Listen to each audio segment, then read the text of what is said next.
Hello friends, ఎలా ఉన్నారు? Welcome to Jyoti trends. మనం ఇప్పుడు జున్ను పాలు లేకుండా జున్ను ఎలా తయారు చేసుకోవాలో చూసేద్దాం. అలాగే ఒక చిన్న స్టోరీ కూడా చెప్తాను, వినేసేయండి. గోవిందనగరి అనే గ్రామంలో సుందరయ్య అనే రైతు ఉండేవాడు. అతనికి ఒక కొడుకు ఉండేవాడు. అతని పేరు రమేష్. 10వ తరగతి మాత్రమే చదివాడు. రమేష్ మంచివాడే కానీ చాలా కోపిష్టి. కాకపోతే ఎంత కొట్లాడినా కోపం దిగిపోగానే క్షమాపణ అడుగుతుండేవాడు.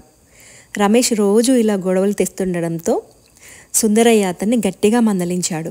రమేష్, నీకు కోపం వచ్చినప్పుడల్లా పెరటి తలుపులకి ఒక మేకు కొట్టు అని చెప్పాడు.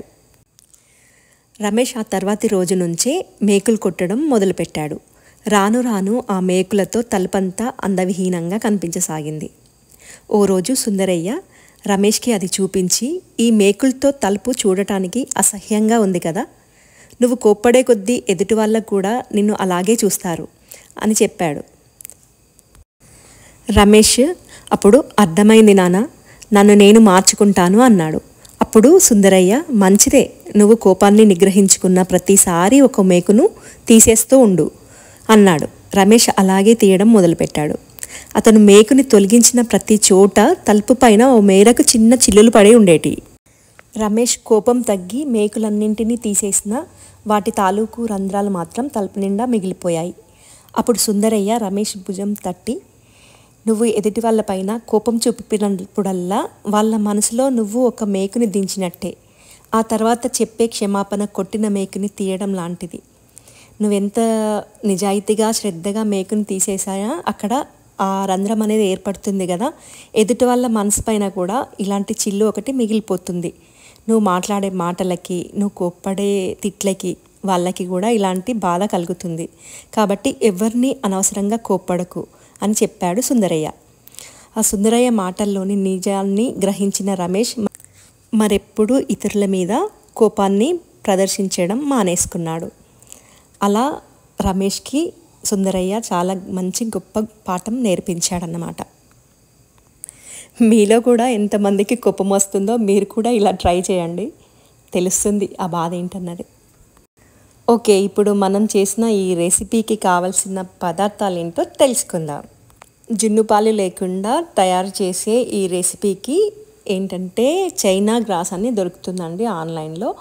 ఆ చైనా గ్రాస్ తీసుకోవాలి, నూడిల్స్ లాగా అలా ఉంటుంది ట్రాన్స్పరెంట్గా. అలాగే దీన్ని హీట్ చేసి మనం ఏవైతే మిల్క్ తీసుకుంటాం కదా, మీరు 1/2 లీటరా తీసుకున్న ఆ మిల్క్లోకి ఈ బాయిల్ చేసిన ఈ చైనా గ్రాస్ని మనమైతే అందులోకి పోసేయాలి.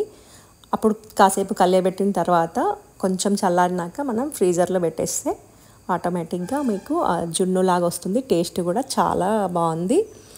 ట్రై చేయండి ఫ్రెండ్స్. ఆన్లైన్లో ఉంది, అమెజాన్లో ఆర్ ఫ్లిప్కార్ట్లో ఈ చైనా గ్రాస్ అనేది అయితే అవైలబుల్ ఉంది. ట్రై చేయండి, బాగుంది. ఈ చైనా గ్రాస్తో ఇంకా మనం రకరకాల రెసిపీస్ కూడా చేసుకోవచ్చు. అదేంటంటే ఫ్రూట్ కేక్స్ కానీ, ఫ్రూట్ పుడ్డింగ్ కానీ, లేదంటే ఇంకా స్ట్రాబెర్రీ పుడ్డింగ్, అలా రకరకాలుగా మనం దీన్నైతే ఈ చైనా గ్రాస్ని యూజ్ చేసుకొని మనం చాలా రకాల పుడ్డింగ్స్ చేసుకోవచ్చు. టేస్టీగా ఉన్నాయి. జున్ను కావాలనుకునేటప్పుడు మనకి ఎప్పుడు జున్ను పాలు అవైలబుల్ ఉండవు కదండి. మనకి జున్ను తినాలి అని అనిపించినప్పుడు మాత్రం ఇది ట్రై చేస్తే బెటర్ అన్నమాట. చాలా బాగుంది.